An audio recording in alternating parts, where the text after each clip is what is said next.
Ada seorang tukang bangunan. Tukang bangunan ini tiap hari bekerja di sebuah perusahaan besar. Gajinya besar dia, ya. Mandor lah gitu. Satu hari dia merasa karena sudah tua, umurnya sudah memasuki masa pensiun gitu, mendekati masa pensiun, maka dia berniat ingin mengajukan pensiun kepada bosnya. Karena dia ingin menghabiskan waktu tuanya bersama keluarganya. Maka menghadaplah dia ke bos dan menyampaikan maksudnya bahwa dia ingin segera pensiun. Tapi apa kata bosnya? Wah, jangan. Kamu jangan pensiun. Kami masih butuh tenagamu. Proyek kita sekarang di mana-mana. Di sana, di sana, di sana. Bagaimana kalau kamu pensiun? Siapa yang megang proyek itu? Ditolak. Tapi si tukang bangunan bersikeras ingin pensiun. Enggak, Pak, pokoknya saya ingin pensiun. Saya udah capek, saya ingin menghabiskan waktu bersama keluarga. Akhirnya karena bosnya tidak bisa menahan, kata bosnya, boleh. Kami akan mengabulkan permohonan pensiun Anda, tapi dengan satu syarat. Apa itu, bos? Buatkan kami satu rumah lagi untuk yang terakhir kalinya. Setelah rumah itu selesai, silakan pensiun. Nah, akhirnya jemaah sekalian, karena tidak ada pilihan, si tukang bangunan menyetujui persyaratan dari bosnya. Maka dimulailah dibangun sebuah rumah. Karena dibangun dengan hati yang tidak ikhlas, terpaksa melakukannya, akhirnya si tukang bangunan itu membuat rumah itu asal-asalan. Materialnya juga asal-asalan. Besi yang tadinya harusnya besi 16 diganti dengan besi 8. Keramiknya juga KW3. Semennya juga adukannya. Pokoknya dikerjakan asal-asalan. Yang penting cepat selesai. Karena dia ingin segera pensiun.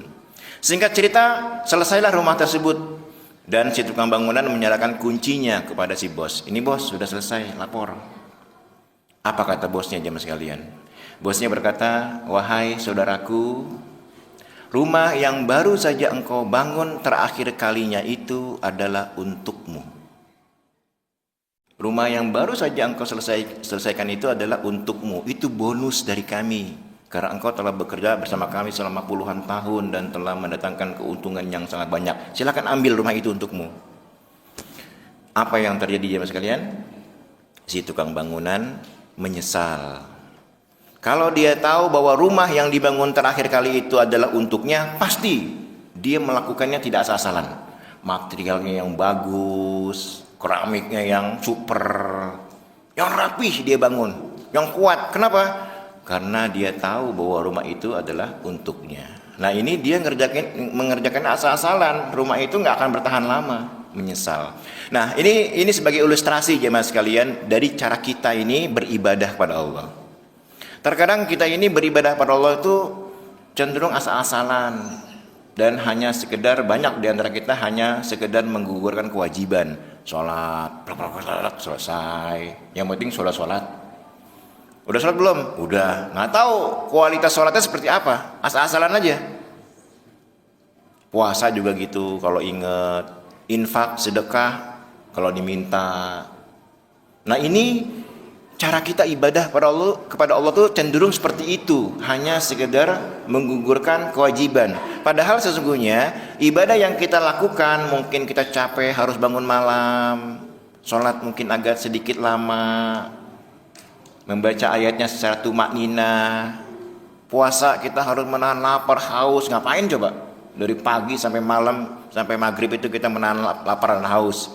Itu semua itu kita lakukan untuk apa? Untuk Allah.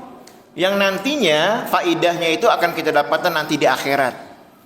Kita sholatnya bagus, faidahnya untuk siapa? Bukan untuk Allah. Allah itu nggak butuh ibadah manusia, nggak butuh. Sekalipun seluruh manusia di dunia ini tidak ada yang sholat, nggak rugi Allah, tidak mengurangi keagungan Allah. Dan kalaupun seluruh manusia di dunia ini sholat semua, menyembah Allah semua, itu tidak mengurangi atau menambah keagungan Allah. Jadi Allah itu mau orang sholat mau nggak sholat tetap aja kayak gitu, nggak rugi. Justru yang rugi adalah kita sendiri. Ya. Nah, ini jemaah sekalian ya. Jadi ibadah yang kita lakukan itu harus benar-benar kita punya rasa bahwa ini ibadah yang saya kerjakan, capek ini nantinya untuk saya sendiri, bukan untuk orang lain, apalagi untuk Allah, bukan. Jadi ibadahlah dengan serius gitu. Makin bagus sholat seseorang, makin bagus ibadah seseorang, efeknya pasti kepada dirinya, entah itu di dunia ataupun nanti kelak di akhirat ya. Jangan sampai nanti kita setelah masuk alam kubur baru nyesel, ya Allah ternyata ibadah saya untuk saya sendiri. Ya Allah ternyata bangunan yang saya bangun itu, rumah itu untuk saya ternyata. Nah itu karena kita nggak tahu nih, kita kan nggak tahu jemaah sekalian indahnya surga kan. Yang kita tahu kan informasi surga itu ada bidadari, ada sungai yang isinya madu, susu, kan itu aja tuh bayangan kita. Tapi surga itu jauh lebih indah daripada itu, nggak pernah terbesit, nggak pernah terlihat oleh mata. Kalau kita melihat ada keindahan di dunia ini, Bapak misalnya ke puncak atau kemana gitu, daerahnya bagus, indah, wah kayak surga. Wah enggak, surga enggak kayak gitu. Surga lebih lagi. Nggak pernah mendengar dan tidak pernah terbesit dalam hati. Jadi kalau kita masih membayangkan surga, itu artinya bukan surga. Surga lebih dari itu ya. Jadi jemaah sekalian, di bulan Ramadan ini mari, apalagi di sisa Ramadan ya, tingkatkan kualitas ibadah, bukan hanya kuantitas, bukan hanya banyak dikitnya, tapi kualitasnya ya. Salatlah dengan tumakninah. Syukur-syukur bacaan salat itu kita paham maknanya sehingga lebih khusyuk. Kalau kita nggak paham, kurang khusyuk nantinya ibadah salat itu. Tapi kalau kita paham, subhana rabbiyal a'la wa bihamdi, maha suci engkau ya Allah, engkau yang maha terpuji, maha tinggi. Rabbighfirli warhamni wajiburni, itu kalau kita paham artinya akan kita baca dengan pelan-pelan. Maafkan aku ya Allah, warhamni, sayangi aku ya Allah, wajiburni, tutup aibku ya Allah, tutup aibku. Itu doa kita, wajiburni, tutup aibku. Maka kalau Allah sudah tutup aib kita, jangan kita umbar aib kita ke orang lain. Kan ada orang yang bangga menceritakan aibnya, menceritakan kemaksiatannya. Kemarin nih tahu gak, gue kemarin nyolong tuh, nggak ketahuan gue. Itu aib itu, tapi diceritakan oleh dirinya sendiri. Padahal kita kalau sholat minta oleh Allah agar aib kita ditutup. Wajiburni warfa'ni, angkat derajatku ya Allah, angkat derajatku. Warfa'ni warzuqni, beli rezeki kepadaku.